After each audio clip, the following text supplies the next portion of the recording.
Last लेक्चरला आपण banking of road study करत होतो. त्या बँकिंग ऑफ रोडमध्ये आपण विदाउट फ्रिक्शनची व्हेलॉसिटी आहे किंवा व्हेकलचं स्पीड किती असायला पाहिजे हे आपण बघितलेलं होतं.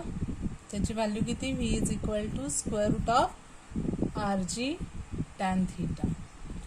हे काय असेल, मोस्ट सेफ स्पीड असेल. आणि याच्यावरून आपण अँगल ऑफ बँकिंगची व्हॅल्यू काढलेली होती. Theta is equal to tan inverse of p square upon RG.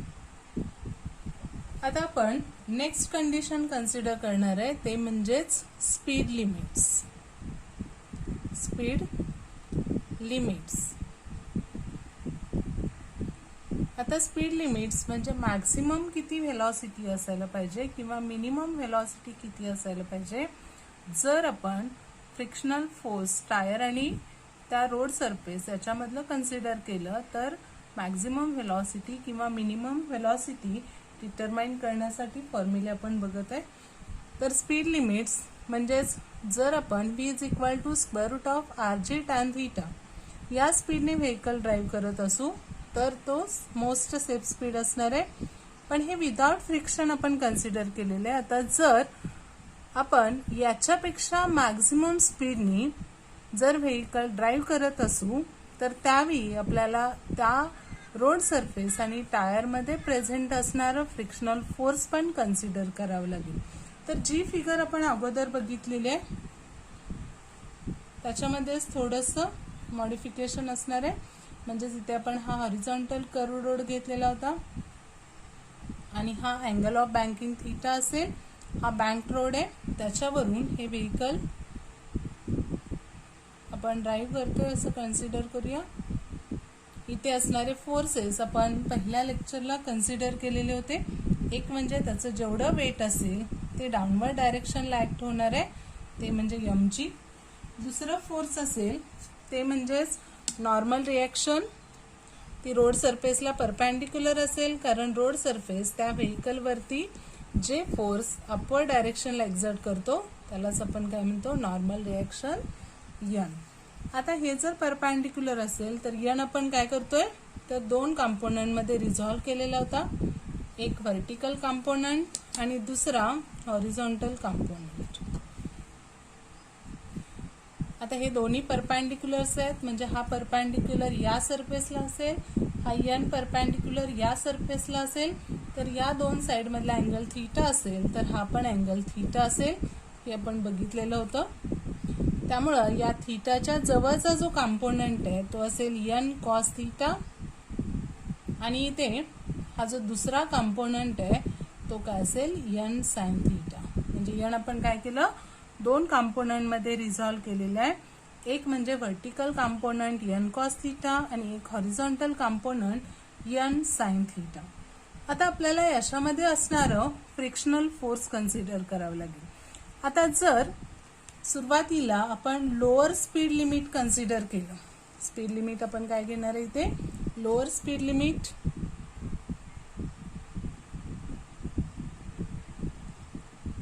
सुरुवातीचं डेरिव्हेशन आपण लोअर स्पीड लिमिटसाठी कन्सिडर करूया, नंतर हायर स्पीड लिमिटसाठी. आता लोअर स्पीड लिमिट असेल तर त्यावेळी हे व्हेकल काय होतं तर सेंटरकडे जाणार आहे. व्हेकलची मोशन कुठं होते, या सेंटरच्या जवळ तिकडे अट्रॅक्ट होणार आहे. त्यामुळं त्याला अपोजिट फोर्स म्हणजेच फ्रिक्शनल फोर्स. फ्रिक्शनल फोर्स म्हणजे काय आपण घेतो, which opposes relative motion between two surfaces. मग जर व्हेकल या बाजूला जात असेल तर आपल्याला या बाजूला येण्यासाठी किंवा त्या फोर्सच्या अपोजिट इथे फोर्स अप्लाय करावा लागेल. म्हणजे फ्रिक्शनल फोर्स जे आहे ते फ्रिक्शनल फोर्स इथे येणार आहे. म्हणजे या रोड सरफेसच्या अलॉंग किंवा इथं जिथं हे दोन सरफेसेस कॉन्टॅक्ट मध्ये असतील तिथे काय असणार आहे, हे फ्रिक्शनल फोर्स Fs असेल. म्हणजे स्टॅटिक फ्रिक्शन आपण कन्सिडर करतोय. आता परत हे जे फ्रिक्शनल फोर्स आहे ते फ्रिक्शनल फोर्स आपण काय करणार आहे, रिझॉल्व्ह करणार. आता हे रिझॉल्व्ह करत असताना त्याचे परत दोन कंपोनंट आपण कन्सिडर केले. समजा एक कंपोनंट या डायरेक्शनला असेल आणि दुसरा कंपोनंट या डायरेक्शनला असेल.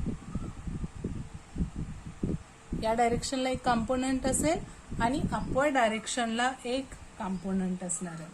आता जर आपण इथे ऑब्झर्व केलं तर हा जो बँक रोड आहे त्याला हे पॅरलल फोर्स आहे आणि इथे हे हॉरिझॉन्टल म्हणजे इथे परपॅन्डिक्युलर आपण या लाईनच्या अलॉंग एफएसचा एक कॉम्पोनंट कन्सिडर करतोय. ही लाईन याला पॅरलल असेल. मग जर ही लाईन याला पॅरलल असेल, ही लाईन याला पॅरलल असेल तर या दोघांच्या मधला जो अँगल आहे तो पण काय असेल इथं थीटा असेल. या दोघांच्या मधला अँगल थीटा असेल. मग हा थीटा असेल तर एफएसचा जो कॉम्पोनंट आहे तो इथे येणार आहे एफएस कॉस थीटा. एफएसचा कॉम्पोनंट इथे येईल एफएस कॉस थीटा आणि त्याचा दुसरा कॉम्पोनंट म्हणजे इथे जर व्हर्टिकल कॉम्पोनंट घेतला तर तो एन कॉस थीटाच्या अलॉंग असेल. तो आपण कन्सिडर करणार आहे. It is FS sine theta. म्हणजे हे जे फ्रिक्शनल फोर्स आहे जे या दोन सरफेसमध्ये प्रेझेंट असेल, कधी लोअर स्पीड लिमिट असेल तेव्हा त्याची डायरेक्शन या डायरेक्शनला असेल म्हणजे अपोजिट टू सेंटर. तर इथं एफएस ची डायरेक्शन या बाजूला असणार आहे. त्यामुळे एफएस आपण रिझॉल्व केलं. एक कॉम्पोनंट आला एफएस कॉस थीटा, दुसरा कॉम्पोनंट आहे एफएस साइन थीटा. आता हे दोन कॉम्पोनंट आपल्याला मिळाले. आता आपल्याला इथे इक्वेशन्स लिहायचे. आता इथे इक्वेशन लिहित असताना इथे जर ऑब्झर्व केलं तर हे जे वेट एमची आहे त्याच्या अपोजिट हे दोन फोर्सेस आहेत म्हणजे एन कॉस थीटा आहे आणि दुसरं एफएस साइन थीटा आहे. एमजीच्या अपोजिट एन कॉस थीटा आणि एफएस साइन थीटा आहे. त्यामुळे हे दोन्ही फोर्सेस काय करतात तर एमजीला बॅलन्स करतात. दोन्ही फोर्सेस काय करतील एमजीला बॅलन्स करतील. मग दोन फोर्सेस जर एमजीला बॅलन्स करत असतील तर इथं आपल्याला इक्वेशन लिहिता येईल N cos theta plus FS sine theta is equal to MG. This is equation 1. N cos theta plus FS sine theta is equal to काय आलं एमजी. आता दुसरं इक्वेशन आपल्याला लिहायचंय. त्या दुसऱ्या इक्वेशनसाठी इथे जर आपण ऑब्झर्व केलं हे एन साइन थीटा आहे आणि एफएस कॉस थीटा आहे. आता या एन साइन थीटाची डायरेक्शन कुठे आहे टुवर्ड सेंटर म्हणजे इथे काय असेल सेंट्रिपेटल फोर्स असेल. पण या एन साइन थीटाच्या अपोजिट एफएस कॉस थीटा असल्यामुळं त्याचा इफेक्ट या एन साइन थीटावरती कन्सिडर करावा लागेल. तर दोघांच्या डायरेक्शन अपोजिट असल्यामुळं जे इक्वेशन आहे ते इक्वेशन इथं लिहायचं N sine theta minus FS cos theta is equal to mv square by r. This is equation 2. म्हणजे इथे एक इक्वेशन आपल्याला मिळालं एन कॉस थीटा आणि एफएस साइन थीटा mg ला बॅलन्स करतात. That's why N sine theta plus FS sine theta is equal to mg and N sine theta minus FS cos theta is equal to mv square by r. This is equation 2. आता परत equation 2 ला equation 1 नी आपण divide करणार आहे. आता equation 2 ला equation 1 नी डिवाइड केलं तर इथे काय मिळेल N sine theta minus FS cos theta is equal to mv square by r. या बाजूला N cos theta plus FS sine theta याला डिवाइड होईल आणि इकडे mv square by r divided by काय येणार आहे mg. Means here we can write here N sine theta minus FS cos theta is equal to mv square by r आणि त्याला equation 1 नी डिवाइड करतोय आपण म्हणजे N cos theta plus FS sine theta divided by इकडे येणार आहे mg. आता इथं m कॅन्सल होईल. इथे N sine theta minus FS cos theta divided by N cos theta plus FS sine theta याच्यामध्ये आपण काय करणार आहे तर एन नी डिवाइड करणार आहे.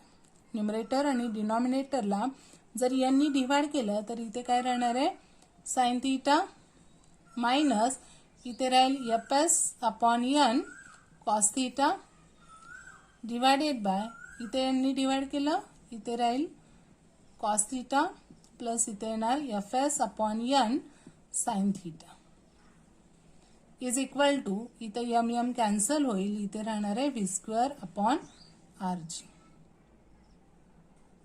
इथे काय राहील व्ही स्क्वेअर अपॉन rg. आता हे जे Fs अपॉन n आहे त्याच्यासाठी आपण म्यूएस लिहू शकतो, कारण आपल्याला माहिती आहे Fs directly proportional to n असेल, और Fs is equal to mu s into n, और this coefficient of static friction mu s is equal to Fs upon n. मग हे जे म्यूएस आहे ते Fs अपॉन n च्या जागी आपण लिहिणार आहे. मग इथं मिळेल sign theta minus mu s cos theta divided bye cos theta plus mu s sin theta is equal to v square upon rg. आता परत या इक्वेशन मध्ये काय करायचं तर cos theta नी डिवाइड करायचं. आता cos theta नी इथं डिवाइड केलं तर इथे sin theta upon cos theta म्हणजे इथे राहील tan theta मायनस इथे राहणार म्यूएस डिवाइडेड बाय, इथे पण आपण cos theta नी डिवाइड करतोय त्यामुळे इथं डिवाइड केलं इथं राहील 1 प्लस म्यूएस आणि परत इथे sin theta upon cos theta म्हणजे काय येणार आहे tan theta is equal to v square upon rg. tan theta minus mu s divided by 1 plus mu s tan theta is equal to v square upon rg, और we can write here v square is equal to rg. हे जे rg आहे आपण इकडे transfer करणार आहे, rg in bracket tan theta minus mu s divided by 1 plus mu s tan theta, और phi is equal to square root of rg in bracket tan theta minus mu s divided by 1 plus mu s tan theta. हे equation आपल्याला मिळेल lower speed limit साठी, म्हणजे minimum velocity is square root of rg in bracket tan theta minus mu s divided by 1 plus mu s tan theta.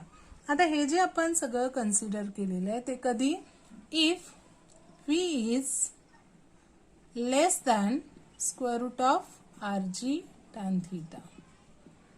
जर ही velocity square root of rg tan theta पेक्षा कमी असेल तर त्यावेळी जे इक्वेशन असणार आहे ते इक्वेशन लोअर स्पीड लिमिट साठी मिळेल v minimum is equal to square root of rg in bracket tan theta minus mu s divided by 1 plus mu s tan theta.